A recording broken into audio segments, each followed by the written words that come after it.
अस्सलाम वालेकुम dear students.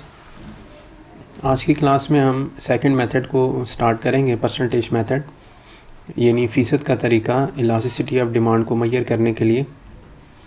तलब की लचक को मैयर करने का जो पहला मेथड हमने पढ़ा है वो एक्सपेंडिचर मेथड था, और उसके अंदर हमने ये कहा था कि अगर हम कीमत को तब्दील करते हैं और उसकी वजह से डिमांड में तब्दीली आती है तो अल्टीमेटली हमने ये देखना होगा कि उसके सारिफ के जो एक्सपेंडिचर्स हैं, जो अखराजात हैं, वो किस तरीके से तब्दील हो रहे हैं। और अखराजात की तब्दीली को देखती हुई हम ये बता सकते हैं कि इलास्टिसिटी ऑफ डिमांड जो है वो इक्वल टू 1 है, ग्रेटर दैन 1 है या लेस दैन 1 है।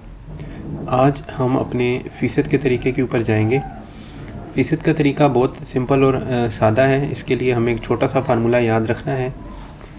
फार्मूला ये है इलास्टिसिटी ऑफ डिमांड का इस मेथड के तहत कि percentage change in quantity demand over percentage change in price. ठीक है, इस फार्मूले के अंदर दो चीज़ें हमने देखनी है। एक, परसेंटेज चेंज देखनी है डिमांड के अंदर कितनी आ रही है, और दूसरा हमने देखना है कि परसेंटेज चेंज जो है वो प्राइस के अंदर कितनी आ रही है। जब हम इन दोनों चीज़ों को आपस में डिवाइड करेंगे तो हमारे पास इलास्टिसिटी ऑफ डिमांड जो है उसका आंसर आ जाएगा। मिसाल के तौर पे अगर हम अपनी ये पहली कंडीशन देखते हैं, पहली टाइप के अंदर, तो वो कह रहा है कि elasticity of demand equal to 1 कब आएगी, जब हम यहाँ फार्मूले में मसलन डिमांड की जो चेंज है वो भी 100% है और प्राइस की जो चेंज है वो भी 100% है। यानी आप जब कीमत को तब्दील करते हैं 100%, तो 100% ही आपकी डिमांड तब्दील होती है। तो इस सिचुएशन के अंदर हमारे पास आंसर आएगा 1, यानी इलास्टिसिटी ऑफ डिमांड जो है वो आ जाएगी इक्वल टू 1। इसी तरह से अगर हम इलास्टिसिटी ऑफ डिमांड जो है वो ग्रेटर दैन 1 का देखें तो इसके अंदर क्या सिचुएशन होगी कि यहाँ पर आपके पास डिमांड में मसलन परसेंटेज चेंज है 300%, प्राइस चेंज हो रही है 100% से। तो जब हम इसको डिवाइड करेंगे तो आंसर 3 आ जाएगा, जो कि लाजमी बात है, 1 से बड़ा है। तो हम कहेंगे कि इलास्टिसिटी ऑफ डिमांड इस केस में ग्रेटर दैन 1 आ रही है। अब लास्ट केस के अंदर जहाँ ये लेस दैन 1 है, यहाँ पर ये कह रहा है कि इलास्टिसिटी ऑफ डिमांड में जो फार्मूले के अंदर हमने चीज़ें रखनी है क्या हैं, कीमत में 100% तब्दीली है, डिमांड में 50% तब्दीली है। जब हम इसको डिवाइड करेंगे तो हमारे पास आंसर आएगा 0.5, और 0.5 जो है ये 1 से छोटा है, इसलिए हम ये कह रहे हैं कि इलास्टिसिटी ऑफ डिमांड जो है ये लेस दैन 1 आ रही है।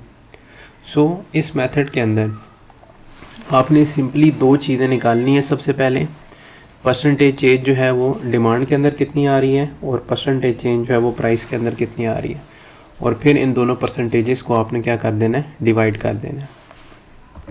हमारे पास नेक्स्ट जो मेथड है वो थर्ड जो मेथड है तलब की नुक्ती और कोसी लचक का, यानी पॉइंट और आर्क इलास्टिसिटी। ठीक है, इसके अंदर क्या है कि हम ये कह रहे हैं कि जब आपके पास बाद ऑफ ऐसी सिचुएशन आती है कि जब आपकी प्राइस चेंज होती है, ठीक है, उसकी वजह से आपकी डिमांड के अंदर चेंज आती है, लेकिन ये चेंजेस इतनी स्मॉल होती हैं कि शायद इन्हें ग्राफ पे पढ़ना पॉसिबल नहीं होता। ग्राफ पे पढ़ने से मुराद क्या है, मिसाल के तौर पे देखें, मैं एक डिमांड कर्व बनाता हूँ फॉर सपोज इस तरह से कि इस साइड पे मैंने डिमांड रखी, इस साइड पे मैंने प्राइस रखी। अब मेरे पास एक प्राइस ये है फॉर सपोज P1, इस पे डिमांड मार्केट में आ रही है Q1, प्राइस कम होती है P2 हो जाती है तो डिमांड में इजाफा हो जाता है, ये हो जाता है Q2। अब अगर मैं इन दो पॉइंट्स को ज्वाइन करता हूँ तो ये मेरे पास डिमांड कर्व बन रहा है। ठीक है जी। अब ये जो दो पॉइंट्स हैं, पॉइंट ए और बी, ये दो बहुत वाज़े पॉइंट्स हैं। यहाँ पर डिमांड और प्राइस की चेंज को पढ़ा जा सकता है। लेकिन अगर हम एक ऐसे केस लें कि जिसमें ये सिचुएशन हो कि सपोज़ हमारे पास जो है पहली जो मसलन प्राइसेस, हम यहाँ इस साइड पे प्राइस हमने रखी, इस साइड पे हमने डिमांड रखी, तो प्राइस फर्स्ट प्राइस जो वो हो फॉर सपोज 10, और इस पे जो डिमांड हमारे पास आ रही है जी वो सपोज आ रही है 1,00,000 यूनिट्स की। ठीक है ना, यहाँ हमारा ये डिमांड कर्व बना हुआ। अब हम कहते हैं कि हमारी प्राइस में तब्दीली आती है और प्राइस जो है वो तब्दील होकर आ जाती है मसलन 9.999 पे, और हमारे पास जो डिमांड है वो चेंज होती है और चेंज होने के बाद आती है 1,00,001 यूनिट। अब ये दूसरा पॉइंट अगर हम यहाँ इस डायग्राम में लगाने की कोशिश करेंगे तो इतना करीब आएगा कि शायद दोनों पॉइंट्स एक दूसरे के ऊपर आ जाएंगे डायग्राम के अंदर। तो ऐसी सिचुएशन में पॉइंट ए भी वही होगा, पॉइंट बी भी वही होगा। जैसे यहाँ दो वाज़े पॉइंट्स थे, यहाँ पे क्या होगा कि दोनों पॉइंट्स एक ही पॉइंट नज़र आएंगे। ऐसी सिचुएशन के अंदर हमें मैथ जो है उसकी मदद लेनी पड़ती है, ठीक है, या ज्योमेट्री की मदद लेनी पड़ती है, और उस मेथड के तहत हम अपनी जो इलास्टिसिटी है उसको मेजर कर सकते हैं। बुक में उसने इसको डिफ़ाइन इस तरह से किया है कि जब कीमत और तलब की मिकदार में मामूली सी तब्दीलियाँ वाक़या हों तो ख़त तलब पे बनने वाले नुकात एक दूसरे के इस कदर करीब वाक़या होते हैं कि एक ही नुक्ता नज़र आता है। यानी ये दोनों पॉइंट्स इतने करीब होते हैं कि बज़ाहिर उन्हें अलग से उन्हें जज करना पॉसिबल नहीं होता, उन्हें वो एक ही नुक्ता नज़र आ रहा होता है। इस सिचुएशन के अंदर हमारे पास जो फार्मूला है इलास्टिसिटी डिमांड को मेजर करने का वो बहुत सिंपल है। उसमें हम ये करते हैं कि distance of point till X axis, ठीक है जी,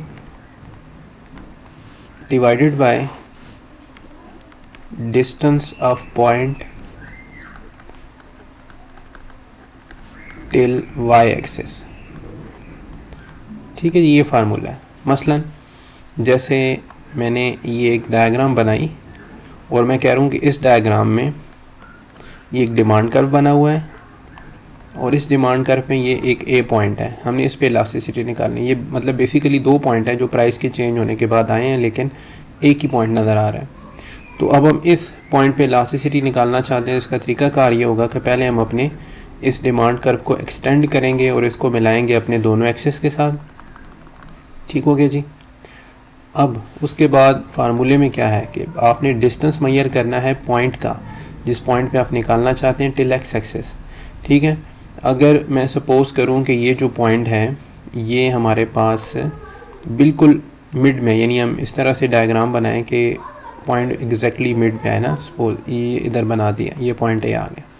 अगर सपोज़ करें कि ये पॉइंट ए जो है एग्जैक्टली मिड में है, तो अगर मैं इस पॉइंट को पॉइंट बी कहूँ और इस पॉइंट को जहाँ ये एक्सिस टच कर रहा है इसको सी कहूँ, तो देखें हमारे पास ये आएगा कि distance of point till X axis ये फासला होगा ए बी और distance of point till Y axis ये फासला होगा ए सी।